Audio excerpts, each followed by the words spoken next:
Hello बच्चों, so the question is the bob of a pendulum is released from a horizontal position.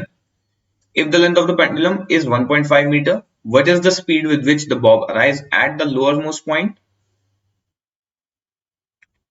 Given that it dissipated 5% of its initial energy against air resistance.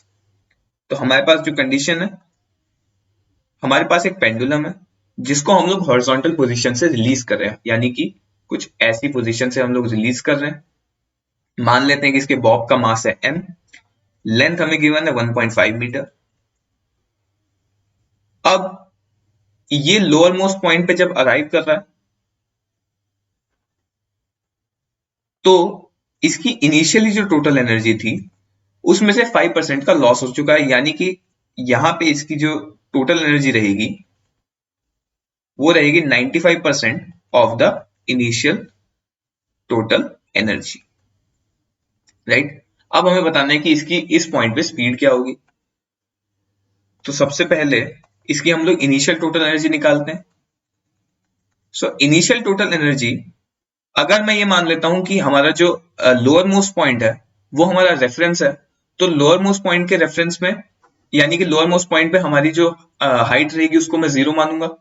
तो lower most point से इसकी जो height रहेगी वो इसकी length के बराबर, इस स्ट्रिंग की लेंथ के बराबर हो जाएगी, जो कि होगी 1.5 मीटर। तो यानी कि पोटेंशियल एनर्जी निकालते टाइम मैं यहाँ पे mg इंटू 1.5 मीटर यूज कर सकता हूँ, प्लस काइनेटिक एनर्जी, क्योंकि इनिशियली ये रेस्ट पे था तो काइनेटिक एनर्जी हो गई हमारी 0। तो यानी कि इनिशियल टोटल एनर्जी हो गई mg इंटू 1.5 मीटर।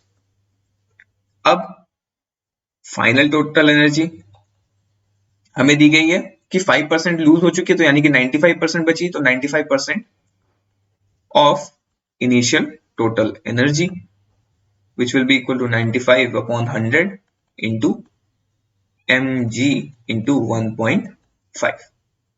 ये हो गई फाइनल टोटल एनर्जी।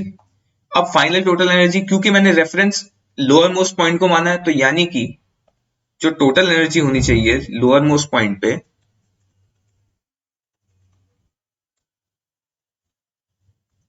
ये होगी kinetic energy plus potential energy, और क्योंकि मैंने उसको रेफरेंस माना तो यानी पोटेंशियल एनर्जी 0, क्योंकि हाइट 0, तो ये बचा सिर्फ काइनेटिक एनर्जी 1/2 mv स्क्वायर।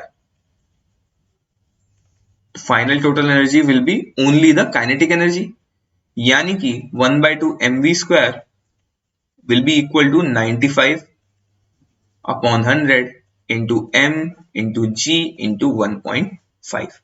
अब यहां से मास m दोनों साइड से कैंसिल, यानी कि मेरे पास बचा v square is equal to 95 upon 100 into g into 3, और यहां से वेलोसिटी की वैल्यू आ गई 5.3 मीटर पर सेकेंड।